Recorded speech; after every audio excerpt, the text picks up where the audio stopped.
Então nós estamos falando das doutrinas básicas, sobre o fundamento, e a gente tem que estar sempre checando na nossa vida se realmente Jesus Cristo é o fundamento, que é a base de tudo. E a gente tem que ir colocando as outras bases, os outros fundamentos. Nós estamos, na verdade, aprendendo coisas muito básicas da vida cristã e que a gente às vezes pulou, né? As obras mortas, fé em Deus, ensino de batismos. E nós estamos terminando de examinarmos arrependimento de obras mortas, já vimos muito bem o que é o arrependimento. E depois vimos o que é obras. E demos um exemplo de 2 itens que se pratica na vida cristã e que podem ser obras mortas, que é o jejum. Depois nós falamos da profecia, porque a gente toma 2 posições extremas. Ou, não, profecia não é para hoje. Mas Tessalonicenses, a primeira Tessalonicenses diz para não desprezar profecias. E se fossem as profecias já escritas da Bíblia, teria que ter uma explicação, mas ele está falando para a igreja. Não desprezeis profecias, mas examinai tudo e retém o que é bom. Então precisa examinar, precisa julgar. Nós lemos Colossenses 2. Aquelas coisas ritualísticas. Quando aquilo é feito só por ritual, a Bíblia termina afirmando que não tem valor nenhum contra a carne. Você praticar atos religiosos não vai fazer você parar de fazer o que Deus não quer que você faça. É carne. É um puro ato religioso. Todo ato religioso seco que não leva a nada é obra morta. Quando a gente passa na frente de Deus e não espera o tempo de Deus, por exemplo, você sabe, até por profecia, mas você sabe que Deus está fazendo um chamado na sua vida e você começa a ir na frente. Quando Deus tem um chamado, irmãos, ele acontece naturalmente. Não tem luzes, câmeras, ação. A hora que você vê, você está lá. Não vá na frente de Deus, porque acaba sendo obra morta. Quando a gente também almeja, ou então até os líderes, isso é muito praticado pelos líderes das igrejas, colocar pessoas, mas baseado nos dons naturais. Uma pessoa que fala bem, uma pessoa que tem jeito para aquilo ou para aquilo outro. Eu já fiz muito isso quando eu tinha igreja. Dá com os burros na água mesmo. Tem que vir de Deus. Isso é obra morta. É fogo estranho no altar de Deus. Não dá certo. Você vai colocar uma pessoa para trabalhar na igreja baseado nas coisas naturais daquela pessoa. Dá errado. Muitas vezes também a gente tenta cumprir a vontade de Deus na nossa própria vontade. Dá errado. Obras mortas é tudo o que fazemos no nosso esforço. Nós não temos recurso, igreja. Todos nós temos um dom e todo mundo tem um papel dentro do corpo de Cristo. Quem não tem, não pertence ao corpo de Cristo. Nunca nasceu de novo. Quem nasceu tem. Pode ainda não ter aparecido, mas tem. Essa doutrina de obras mortas é importantíssima para a gente se purificar diante de Deus e realmente Deus trazer que papel nós temos dentro do corpo. Que tem, não tem jeito. Todo recurso vem dele. Abre em 1 Coríntios 15. Tudo vem dele, o chamado vem dele, a hora vem dele, tudo vem dele. Não se tem certeza, mas entre o chamado de Davi para ser rei e no dia do chamado de Davi, Samuel ungiu Davi rei de Israel. Até ele assentar naquele trono, no mínimo, passaram-se 8 anos. Se fosse a gente, opa, o rei, Saul, com licença. Não, ele esperou o tempo de Deus, já estava ungido, já estava falado, já estava selado da parte de Deus. 8 anos, gente, para ele sentar naquele trono. E ele nunca deu um passo para apressar aquilo, nunca. 1 Coríntios 15, 10. Eu estou indo um pouco devagar, porque eu quero que a gente medite do que nós estamos falando. Que a gente pegue isso para a nossa vida. Vocês têm liberdade de interromper no assunto e falar, será que eu entendi bem? Chegar em casa, ler. Quantos leram a apostila? Vocês não sabem como é importante. A primeira vez que eu estudei a Bíblia mesmo, que a Bíblia começou a se abrir, de lá que vem a base do panorama bíblico, eu tinha prova e ficava repetente se não passasse. Estudava, mas era tão bom. A gente aprende muito. Ora, lê, e você pode ir muito além do que está escrito aqui. 1 Coríntios 15, 10, Paulo fala assim: pela graça de Deus, sou o que sou. E a sua graça, que me foi concedida, não se tornou vã. Antes, trabalhei muito mais do que todos eles. Todavia, não eu, mas a graça de Deus comigo. Ele podia falar isso porque era verdade. A maioria das cartas foi dada para ele. Você vai ver a vida de Paulo como é que era, mas a graça de Deus com ele. É só assim, igreja, que nós podemos trabalhar para Deus, na graça. Você não se esforça, é a graça. 2 Coríntios 3, verso 4. E é por intermédio de Cristo que temos tal confiança em Deus. Não que nós, por nós mesmos, sejamos capazes de pensar alguma coisa como se partisse de nós. Pelo contrário, a nossa suficiência vem de Deus. Paulo está dizendo, nem pensar nós somos capazes. Pensar como Deus, pensar nas coisas de Deus para executar as coisas de Deus, nem pensar a gente tem. A suficiência vem de Deus. Filipenses 2, verso 13. Porque Deus é quem efetua em vós tanto o querer como o realizar segundo a sua boa vontade. Quando você está simplesmente respondendo a um chamado de Deus para o seu dom, não tem problema. Vai acontecer, Deus vai te dar suficiência, Deus vai te dar tudo. Tudo. É descansar e aprender a ouvir a voz de Deus. É isso que a igreja precisa, aprender a ouvir a voz de Deus. Andar com Deus, nós vamos falar sobre isso. O livramento das obras mortas começa quando a gente fixa o coração na pessoa de Jesus. A nossa afeição por Jesus desenvolvida. Peça, Senhor, eu quero ter afeição, eu quero ter amizade, eu quero ter intimidade, eu quero que o Senhor seja o meu melhor amigo, eu quero pensar no Senhor o dia inteiro. Quando buscamos a Deus, irmãos, mais a Deus do que as coisas que Ele pode nos dar, faz toda a diferença. A vida muda. 2 Coríntios 3, verso 13. O estudo bíblico que não leva a um relacionamento vivo com Jesus, tem isso aqui. Importantíssima essa passagem. 2 Coríntios 3, 13. Nós vamos até o 17. E não somos como Moisés, que punha véu sobre a face, para que os filhos de Israel não atentassem na terminação do que se desvanecia. Mas os sentidos deles se embotaram, pois até o dia de hoje, quando fazem a leitura da antiga aliança, o mesmo véu permanece, não lhes sendo revelado que em Cristo é removido. Mas até hoje, quando é lido Moisés, o véu está posto sobre o coração deles. Quando, porém, algum deles se converte ao Senhor, o véu lhe é retirado. Ora, o Senhor é o Espírito, e onde está o Espírito do Senhor, aí há liberdade.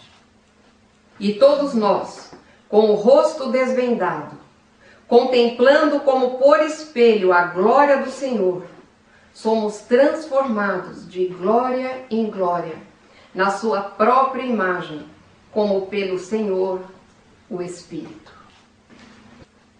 Paulo está falando, olha, no Velho Testamento, quando Moisés desceu do Monte Horebe resplandecendo. Ninguém conseguia olhar para ele, de tanto brilho nele. Então ele pôs um véu para as pessoas não olharem, mas o brilho foi passando, porque aquilo era também uma figura da antiga aliança, que ela ia acabar. Agora, o Novo Testamento está me informando que Moisés conservava, depois que estava desvanecendo o véu, para que os filhos de Israel não atentassem na terminação do que se desvanecia, ó. Isso aqui não está no Velho Testamento, é o Novo que está me informando. Aí ele fala, mas até o dia de hoje, os israelitas, os judeus, quando leem, o véu está posto, porque eles não creem que Jesus Cristo é o Messias. Mas quando algum deles se converte ao Senhor, o véu é tirado. E aí, Paulo descreve o que acontece com todo mundo que se converte ao Senhor. Ele está falando aqui dos israelitas. Que acontece, e realmente é mais difícil um judeu entender isso. Então aqui, o Senhor é o Espírito. Onde está o Espírito do Senhor, aí a liberdade. E todos nós, aí Paulo fala, quem o véu é tirado, quer dizer, se converte, com o rosto desvendado. Não tem mais véu. Nós todos aqui não temos véu. A gente vai examinar a Bíblia, tem que acontecer isso. Vai conhecendo, contemplando, como por espelho, a glória do Senhor. Eu vou entendendo, mas eu também crio uma vida com Ele. Somos transformados de glória em glória na sua própria imagem. Porque essa é o objetivo único da vida cristã. E Paulo está explicando aqui. Contemplando como por espelho a glória do Senhor. Você já pararam para pensar nessa imagem? Contemplando como por espelho. Quando eu contemplo o Senhor, Ele é refletido em mim, como que por espelho.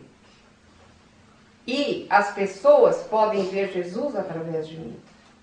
Eu sou transformado nessa imagem de glória em glória. É isso que quer dizer. A glória do Senhor não é direta, mas é como por espelho. Depois, Paulo explica que nós vamos conhecer como somos conhecidos. Mas por enquanto é assim. É muito lindo você pensar que você é um espelho que reflete a glória do Senhor aqui na terra. Você contemplando sem nenhum impedimento, você vai refletindo essa imagem cada dia mais, vai precisar andar com Ele. Não é lindo isso? O que quer dizer isso? É que quando a palavra é lida e não há essa transformação, não há esse andar que vai refletir a glória do Senhor de tão perto que eu ando com Ele, está posto o véu. Não pode ter véu. O véu colocado vai fazer com que qualquer estudo bíblico que não leve a vida seja obra morta. E às vezes a gente faz coisa por tradição, a gente faz coisa porque o pastor pediu, e eu vou fazendo, mas não pelo chamado. Obra morta. Quando existe o relacionamento vivo, olha o verso 18. Esse de novo. E todos nós, com o rosto desvendado, contemplando como por espelho a glória do Senhor, somos transformados de glória em glória na própria imagem pelo Senhor. O Espírito que faz isso. Agora, obras. Estou terminando o ensino de arrependimento de obras mortas. Romanos 4, vamos lá. Verso 1. Que, pois, diremos ter alcançado Abraão, nosso pai, segundo a carne? Por quê? Se Abraão foi justificado por obras, tem de que se gloriar, porém não diante de Deus. Pois que diz a Escritura? Abraão creu. O que Abraão fez? Ele creu em Deus e isso lhe foi imputado para a justiça. Ora, ao que trabalha, o salário não é considerado como favor, e sim como dívida. Mas ao que não trabalha, porém crê naquele que justifica o ímpio, a sua fé lhe é atribuída como justiça. Quer dizer, se você trabalha, a Bianca trabalha numa loja. Aí quando chega no fim do mês, ela já está até contando no calendário, né? Ai, gente, amanhã é dia de receber. Aí a pessoa encarregada vai lá e dá o ordenado. O que você fala para ela? Muito obrigada, mas como você é generosa, mas que coisa, mas que bondade, eu não acredito que você está me pagando. Não posso acreditar. Você fala isso? Não, ainda mais que conta de mim, eu quero matar ela. Você fala, por quê? Porque é lógico que a pessoa educada, quando recebe, fala assim, muito obrigada. Isso sim. Fala obrigada, né? Claro, mas é um contrato. Eu dou meu trabalho e a pessoa dá o ordenado, é um contrato, né? E é isso que ele está falando. O que trabalha, o salário não é considerado como favor. E sim, se a pessoa não pagar, está em dívida. Mas, ao que não trabalha e recebe, não trabalha e não faz nada. Então ele está falando que Abraão creu, ele não fez nada. Ele creu. E ele está falando que a fé foi atribuída como justiça. É assim que é. Agora, quer ver que interessante? Abre em Tiago 2, nós vamos comparar essa passagem com a passagem de Tiago 2, verso 14. Meus irmãos, qual é o proveito se alguém disser que tem fé, mas não tiver obras? Parece uma contradição, né? Lá em Romanos fala assim, não é por obras, é só crer. Obra quer dizer, fez alguma coisa para merecer. O Romanos disse isso. Abraão não fez nada para merecer, ele só creu. Mais nada. Agora Tiago vem e fala assim, qual é o proveito se alguém disser que tem fé, mas não tiver obras? Pode acaso semelhante fé salvá-lo? Se um irmão ou uma irmã estiverem carecidos de roupa, necessitados do alimento cotidiano, e qualquer dentre vós me disser, ide em paz, aquietai-vos, fartai-vos, sem contudo lhe dar o necessário para o corpo, qual é o proveito disso? Assim também a fé, se não tiver obras, por si só está morta. Mas alguém dirá, tu tens fé e eu tenho obras. Mostra-me essa tua fé sem as obras, e eu, com as obras, te mostrarei a minha fé. Crês tu que Deus é um só? Fazes bem. Até os demônios creem e tremem. Queres, pois, ficar certo ao homem insensato de que a fé sem obras é inoperante? Não foi por obras que Abraão, nosso pai, foi justificado quando ofereceu sobre o altar o próprio filho Isaque? Vês como a fé operava juntamente com as suas obras. Com efeito, foi pelas obras que a fé se consumou. E se cumpriu a escritura, a qual diz, ora, Abraão creu em Deus e isso lhe foi imputado para justiça.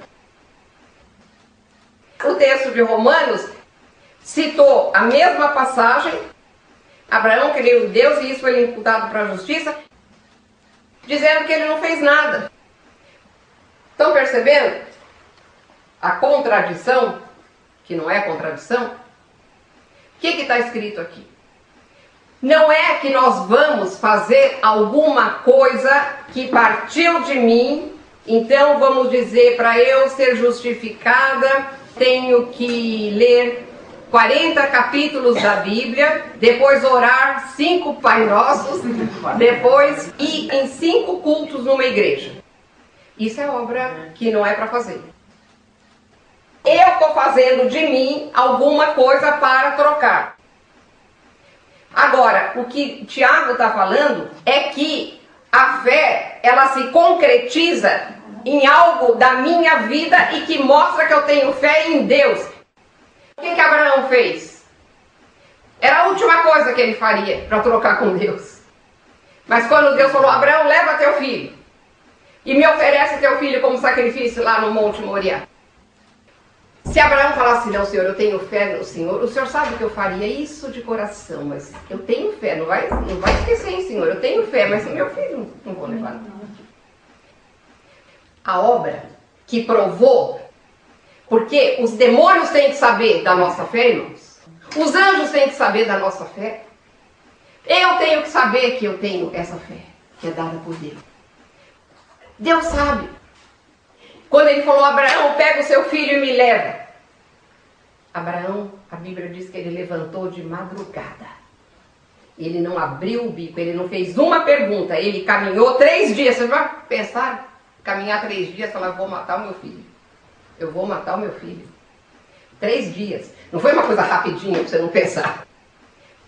E Hebreus diz que ele cria que Deus era poderoso para ressuscitar Isaac. Ele falou, se Deus está mandando, está certo, alguma coisa importante para Deus, eu vou fazer o que Deus está mandando, não me importa, porque eu sei que tudo vai dar certo, porque é Deus. Ele provou, através de um ato, que ele tinha fé. Então a fé de Abraão não era uma coisa etérea que ninguém viu. Viu no ato dele levar Isaac. Provamos a nossa fé quando a gente faz esse tipo de obra. É algo que mostra que eu tenho fé em Deus, que é contrário a tudo. Mas eu faço porque é Deus que falou.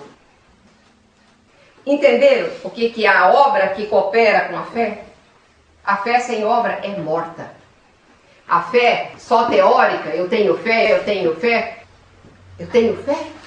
Então mostra. Mostra. Nós temos que praticar obras de fé. Obras que vão mostrar a minha fé. Não obras que trocam coisas com Deus e que saem de mim. Saem do meu esforço, dos meus planos, que eu acho que se eu fizer isso, aquilo, Deus vai se agradar. Não.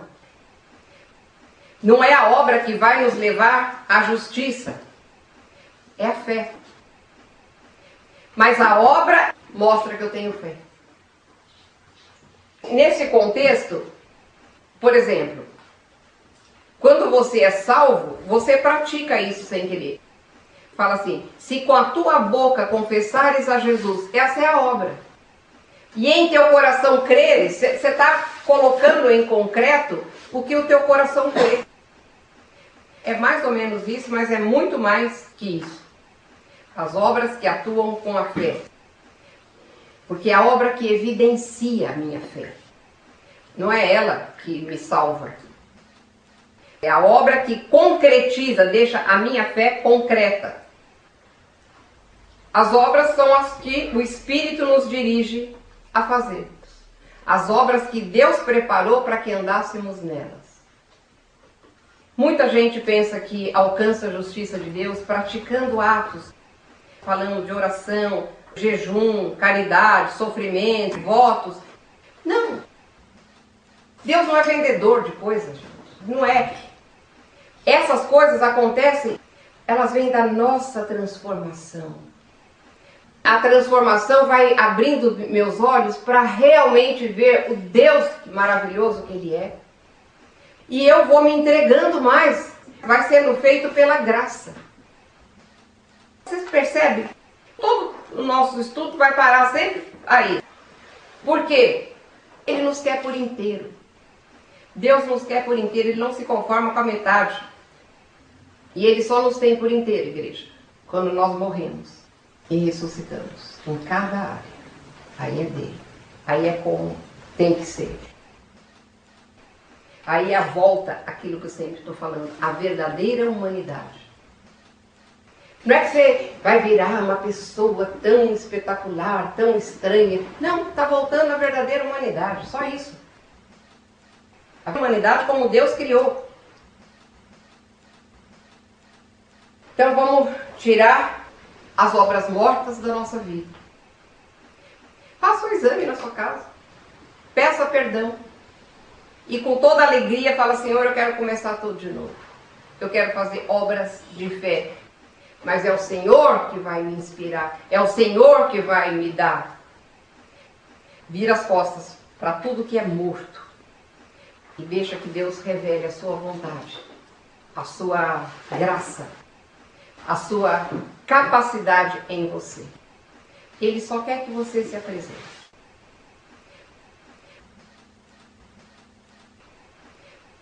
Vou passar para outra doutrina. Qual é a próxima doutrina base? Fé em Deus. Você vai falar, mas que coisa óbvia. O título não é fé, é fé em Deus.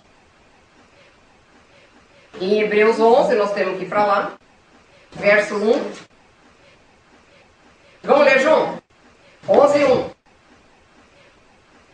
Ora, a fé é a certeza de coisas que se esperam, a convicção de fatos que se não veem. Quem tem outra versão diferente dessa? A fé é o firme fundamento das coisas que se esperam e a prova das coisas que se não veem. É a mesma coisa falada de maneira um pouquinho diferente. Agora eu quero que você entenda. Você pensa assim, a fé é a certeza de coisas que se esperam, a convicção. Quer dizer, você tem certeza de fatos que você nunca viu. Isso é fé. Você não pode ter fé que tem uma televisão aqui, que tem um armário ali, que nós estamos aqui. Fé é você crer, mas com toda a convicção naquilo que você não viu. Isto é fé. E nós, os justos, os que são justificados, vivem pela fé. Significa que grande parte da nossa vida, fundamento da nossa vida, é sobre aquilo que eu não vejo. E o verso 6. Vamos ler juntos. De fato, sem fé é impossível agradar a Deus, porquanto é necessário que aquele que se aproxima de Deus creia que Ele existe e que se torna galardoador dos que o buscam. Lê na sua versão, Valéria. Acho que é quase igual. Ora, sem fé é impossível agradar-lhe, porque é necessário que aquele que se aproxima de Deus creia que Ele existe e que é galardoador dos que o buscam. Existe um personagem que Hebreus 11 toca no verso 5 e 6, e eu vou ler. Pela fé, Enoque foi trasladado para não ver a morte. Não foi achado, porque Deus o trasladara. Pois antes da sua trasladação, obteve testemunho de haver... Agora, se sem fé é impossível agradar a Deus, Enoque tinha esse fundamento na vida dele. Ele foi trasladado, quer dizer, Deus o levou, ele não passou pela morte física, de tanto que ele agradou a Deus pela fé. Porque é só pela fé que agrada a Deus, não tem outro jeito. Sem fé é impossível agradar a Deus, porque eu tenho que crer que Ele existe. Como é que eu vou agradar alguém que eu acho que não existe? Ou que eu digo que existe, mas na verdade ele é ausente da minha vida. A gente tem que pôr o pé no chão com essas doutrinas, gente. Enoque tinha essa base na vida dele. E Enoque creu que Deus existe. É o primeiro passo para a gente lançar esse fundamento na nossa vida, é crer que Deus existe. Parece óbvio, mas eu quero que você abra em Gênesis 15, nós vamos ler de novo. Abraão creu em Deus e isso lhe foi imputado para a justiça. E Romanos 4, que nós lemos, está repetindo lá do Velho Testamento. A palavra crer, no hebraico, amã, tem um sentido, tomar a estrada sem retorno e sem saída. Tomar a estrada sem retorno e sem saída. Simplesmente dizer que eu creio, não significa que você crê. Precisa ter obra de fé, precisa mostrar. É a atitude, é a obra da fé que revela se nós cremos ou não. Quer ver um exemplo simples, comum? A gente entrega um problema na mão desse Deus que nós falamos que conhecemos e que Ele existe para nós. E eu abro o olho da oração e começo a agir para resolver o problema. Vocês fazem isso? Não. Eu não faço. De jeito nenhum. Isso mostra, gente, mostra para o mundo das trevas, mostra para os anjos Mostra para Deus que eu realmente não creio em Deus. Por isso que existe uma doutrina fé em Deus. E nós temos que parar para pensar nisso. Vamos checar, vamos limpar, vamos realmente tomar o rumo certo e entrar nesse caminho sem volta e sem saída. Que bom que ele não tem volta nem saída. Quero que ele não tenha volta nem saída mesmo. Enoque andou com Deus nesse caminho e nunca mais voltou. Para ele não teve mesmo nem retorno nem saída, né? E a figura disso, hoje, eu estava pensando um dia, né? E veio tão claro isso para mim. Como que a gente anda com Deus e esquece até de voltar? Sabe como é que é? Quando você vai andando com Jesus, você vai se tornando tão parecido com Ele, que aí você vai ter a experiência de Paulo. Não é mais você que vive, mas é Cristo que vive em você. É isso que é andar com Deus até se perder nele. Olha que coisa maravilhosa, que delícia. Se perder e não sou eu mais, mas é Jesus que vive em mim. Sou eu, mas quem faz todo o movimento da minha vida é Jesus. E isso é andar com Jesus, isso é fé em Deus. Ter fé em Deus significa exatamente isso.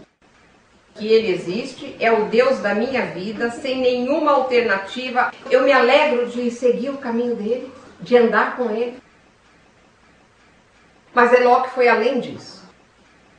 Enoque creu que Deus existe e existe de perto. É perto. Porque como é que você vai andar com alguém que está longe? Enoque andou com Deus de longe.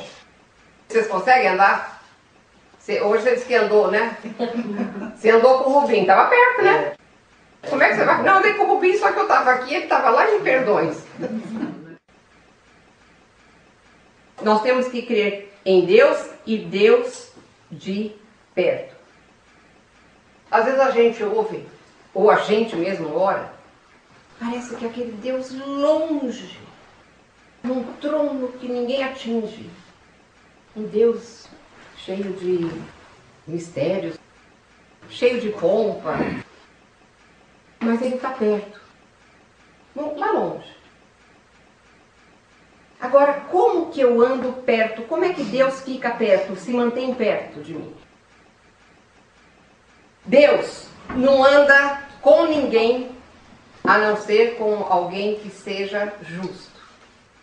Concorda? Deus não anda com quem é injusto, com quem é incrédulo, com quem não foi lavado pelo sangue de Jesus. Isso que é um justo hoje. Não é que a pessoa não tem pecado. Foi lavado, foi justificado e se tornou justo diante de Deus. Quando eu falo justo, é isso que eu quero dizer. E Deus não anda com ninguém que não seja justo. Não anda com pecador. Não pode. A santidade dele dizimaria o pecador, né?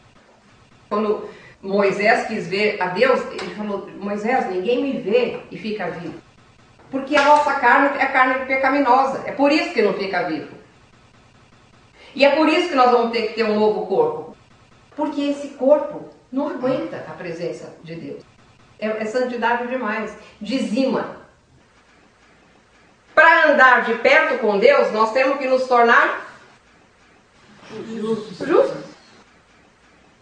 Lá na justiça de Deus, como ela é estabelecida, Deus é justiça. Todo pecador está condenado à morte. Em outras palavras, todo pecador está condenado a ficar eternamente separado de Deus. Ele nasce nesse planeta separado de Deus. Ele vive aqui separado de Deus. Se Deus não tivesse feito nada, é isso que acontece. E quando ele morrer, o pecador, ele vai ficar eternamente separado de Deus. Isso que é o inferno. Quando isso acontece, alguém que não recebe Jesus, que não acredita em Deus, nasce sem Deus, vive sem Deus, morre sem Deus, vai para esse lugar eternamente separado de Deus. Sabe o que é isso? Dentro da justiça de Deus? A justiça de Deus sendo cumprida, só isso. O que é justiça, gente? O que é justiça? É o conjunto, por exemplo, das leis que regem o nosso país. Quem transgride aquela lei está contra a justiça, porque a justiça vai fazer cumprir a lei do país. Quando alguém transgride a lei, a gente grita justiça. Quando você fala não está tendo justiça, o que quer dizer? As leis não estão sendo cumpridas. Agora, o que é a justiça de Deus? Na lei dele. Quando as leis dele Não são cumpridas. A justiça de Deus tem que cobrar. Qual é a pena na justiça de Deus para o pecador? Morte, mas só que não é só aqui. É eterna. Entenderam melhor o que é justiça? É ele velar pelas leis, pelos mandamentos, como funciona o seu reino. E alguém que não anda de acordo com esse funcionamento está sujeito às penalidades que a justiça dele exige. Essa é a justiça de Deus. O homem se meteu nessa encrenca espontaneamente. Está separado de Deus. E quando ele não reata com Deus através do único método que Deus deixou, quando ele morre, ele vai estar eternamente sem a menor chance. A Bíblia é claríssima. E Deus simplesmente cumpriu a justiça. Entenderam isso? Deus não anda com o injusto. Nós temos que nos tornar justos. E quando um injusto morre, é isso que acontece. A Bíblia declara, ali em Romanos 3, citando o Velho Testamento, ela fala que na terra não há justo nem um sequer. Não há, não existe. Todo mundo que nasce nesse planeta nasce separado de Deus. A pena para essa condenação de Deus é a morte. A morte é separação de Deus. Não é extinção. Não se iluda. Ah, morre e acaba tudo. Então leia a Bíblia com mais cuidado. Que diz que o tormento será eterno. Apocalipse fala, a fumaça do seu tormento sobe pelos séculos dos séculos. Agora, o capítulo 10 de Romanos, e nós vamos para lá, mostra outro caminho para nós passarmos pela justiça de Deus, porque Deus é justo, gente. Não pode pular a justiça. A alma que pecar, essa morrerá. Não há justo nenhum sequer. Essa é a situação da humanidade. Mas Romanos 10 mostra outro caminho. Que você passa pela justiça e sai vivo. Jesus tomou o lugar da raça humana. A raça humana inteira ia acontecer a isso. Nasce sem Deus, vive sem Deus e morre e fica eternamente sem Deus. Jesus tomou o lugar da raça humana lá na justiça de Deus e morre a morte que todo ser humano estava de morrer. Na cruz, pensa essa palavra, toda não exclui nada. Toda a culpa que o pecado trouxe sobre o homem foi parar em Jesus, ali na cruz. E toda a penalidade de Deus para o pecado foi derramado em Jesus. Por isso que eu falo, a gente não sabe o que Jesus passou naquela cruz. Nunca nós vamos saber. Porque todos os meus pecados, aquele original com o qual eu nasço, e todos os que eu cometo, e de cada um de vocês, e de cada um de toda a raça humana, foi parar em Jesus. Nós não temos ideia do Criador do universo se sujeitou a ser homem e carregar tudo isso naquela cruz. Por isso ele gritou, Deus meu, Deus meu.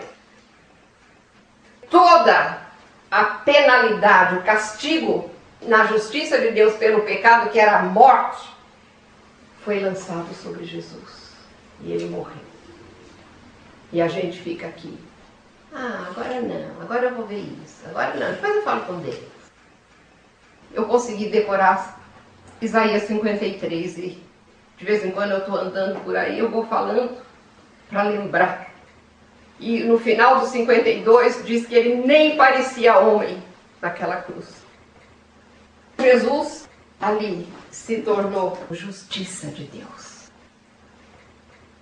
Deus faria justiça mandando o pecador eternamente para o inferno, quer dizer, longe deles. Mas ele interviu na história. Ele tomou toda a culpa da humanidade. Quando Jesus morreu, Deus olhou, ele não viu Jesus, porque Jesus não precisava morrer, ele viu a carne. Ele viu a nós, cada um da raça humana. Só Deus pode fazer. Um negócio imenso que não dá nem para entender o mecanismo de tudo isso. Não dá.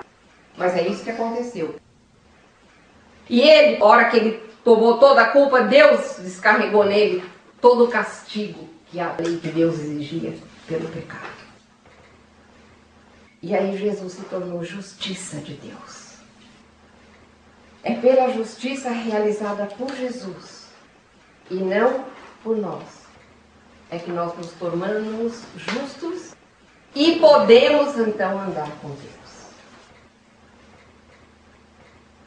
Quando alguém crê que Jesus realizou tudo isso, essa justiça de Deus, ele tomou o lugar da humanidade e recebeu o que a justiça exigia, Deus reveste aquela pessoa com essa justiça. Vamos abrir em Romanos 10. Romanos 10, de 3 a 10. Porquanto, ele está falando de Israel. Porquanto, desconhecendo a justiça de Deus e procurando estabelecer a sua própria, não se sujeitaram a que vem de Deus, porque o fim da lei é Cristo, para a justiça de todo aquele que crê. Ora, Moisés escreveu que o homem que praticar a justiça decorrente da lei viverá por ela, mas a justiça decorrente da fé assim diz: não perguntes em teu coração quem subirá ao céu, isto é, para trazer do alto a Cristo, ou quem descerá ao abismo, isto é, para levantar Cristo dentre os mortos. Porém, que se diz? A palavra está perto de ti, na tua boca e no teu coração, isto é, a palavra da fé que pregamos. Se com tua boca confessares a Jesus como Senhor, e em teu coração creres que Deus o ressuscitou dentre os mortos, serás salvo. Porque com o coração se crê para a justiça, e com a boca se confessa a respeito da salvação. Essa passagem está fazendo um contraste entre a justiça que vem da lei e a justiça pela fé no que Jesus fez. Como é que é a justiça da lei? Moisés escreveu que o homem que praticar a justiça decorrente da lei viverá por ela. E sabe o que a lei faz? Ela te mata.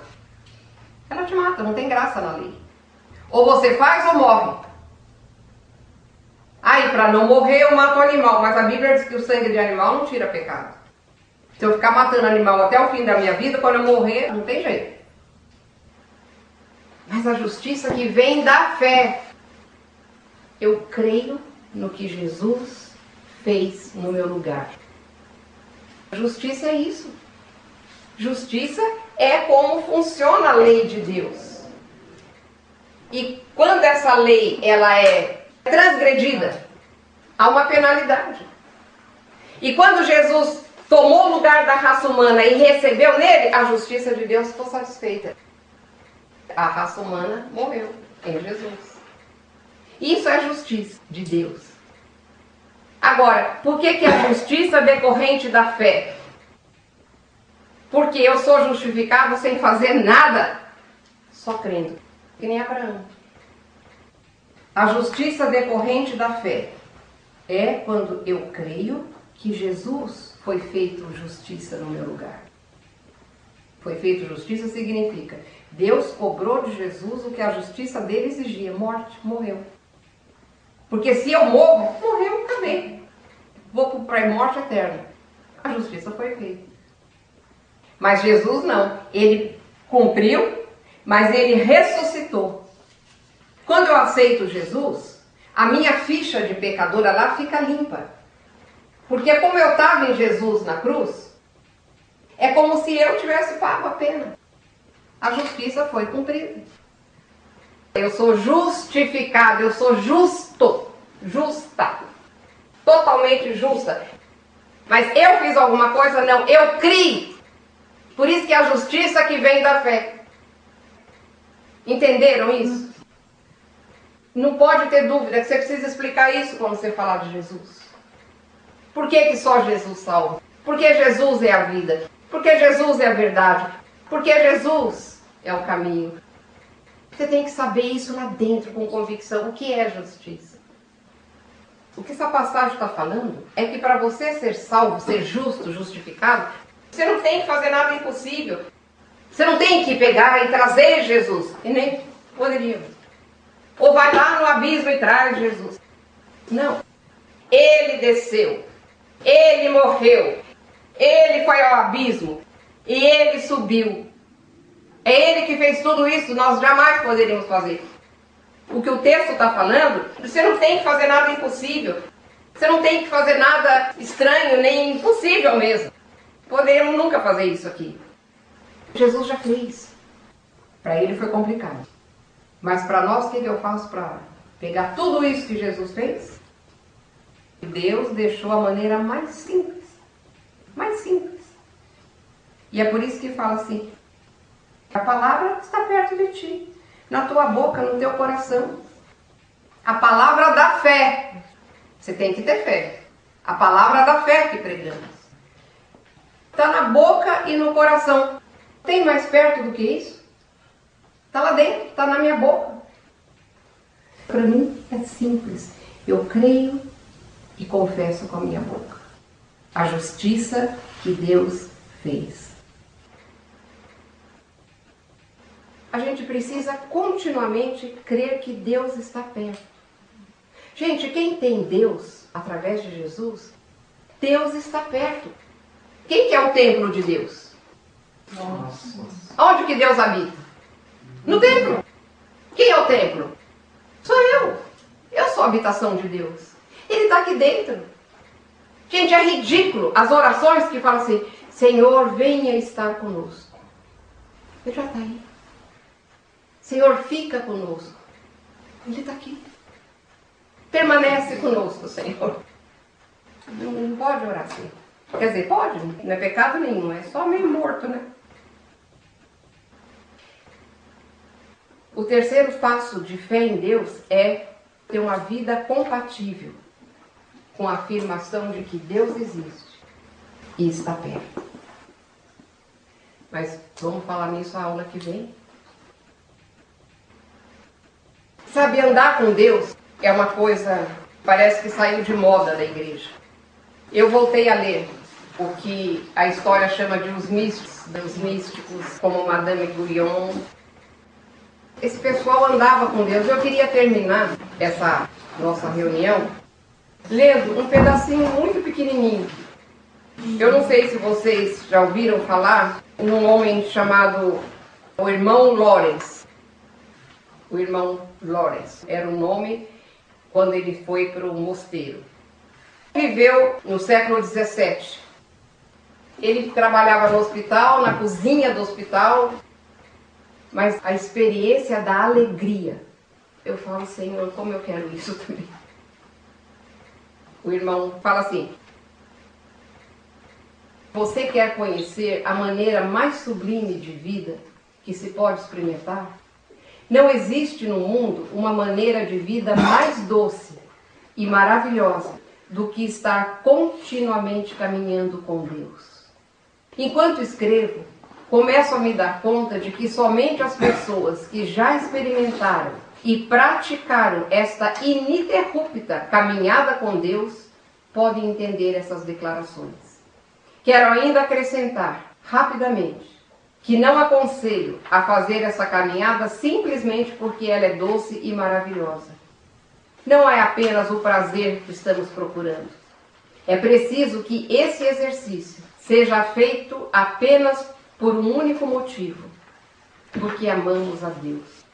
Caminhamos com Ele, porque este é o seu desejo e o seu propósito. Se eu fosse um pregador, pregaria acima de tudo a prática de estar permanentemente com Cristo e aconselharia ao mundo inteiro exercitar a sua presença. Isso é tão necessário e ao mesmo tempo tão fácil. Ó, se todos nós tivéssemos a consciência de quanto necessitamos da presença de Deus. Como seria maravilhoso se todos pudessem enxergar a necessidade da presença do Senhor em todas as coisas. Se pudéssemos ver como ficamos indefesos sem Ele, nunca mais deixaríamos de contemplá-lo, nem mesmo por um momento. Deus, como nós precisamos da Tua intervenção miraculosa na nossa alma, no nosso entendimento, nas nossas emoções, nas nossas afeições, para amarmos a Ti nesse ponto, Pai, de todos os momentos, toda hora durante o dia. Simplesmente trazer o Senhor à nossa lembrança. É só isso que esses homens faziam. Toda hora, lembrando do Senhor, trazendo Ele na mente. Às vezes falando com Ele alto, parando para ouvir. Ensina, Senhor, a nós, para realmente andarmos com o Senhor.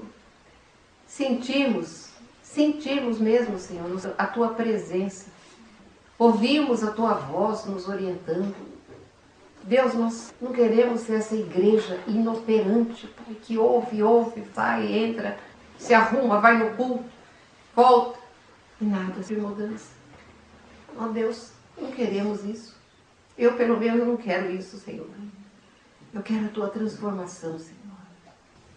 Ensina-nos, nós não sabemos andar com o Senhor, ensina-nos. Usa a Tua palavra, usa esses momentos para nos levar a isso. É o que nós Te pedimos, no Teu nome, que é maravilhoso, e sei que estamos pedindo de acordo com a Tua vontade. Abençoa, Pai. O Senhor é o único abençoador, abençoa cada vida aqui. E incendeia o nosso coração para incliná-lo às Tuas coisas. E que possamos estar confessando, falando, Te buscando. Podemos até começar dizendo que está fora do nosso hábito, que é chato, que nós não queremos de forma natural, mas que queremos para fazer a Tua vontade. Aí o Senhor opera. O Senhor opera o querer e o realizar. Amém. A nossa alma é rebelde, Senhor, mas o Senhor é misericordioso e maravilhoso. É por amor do Teu nome que nós Te pedimos isso. No nome maravilhoso do Senhor Jesus.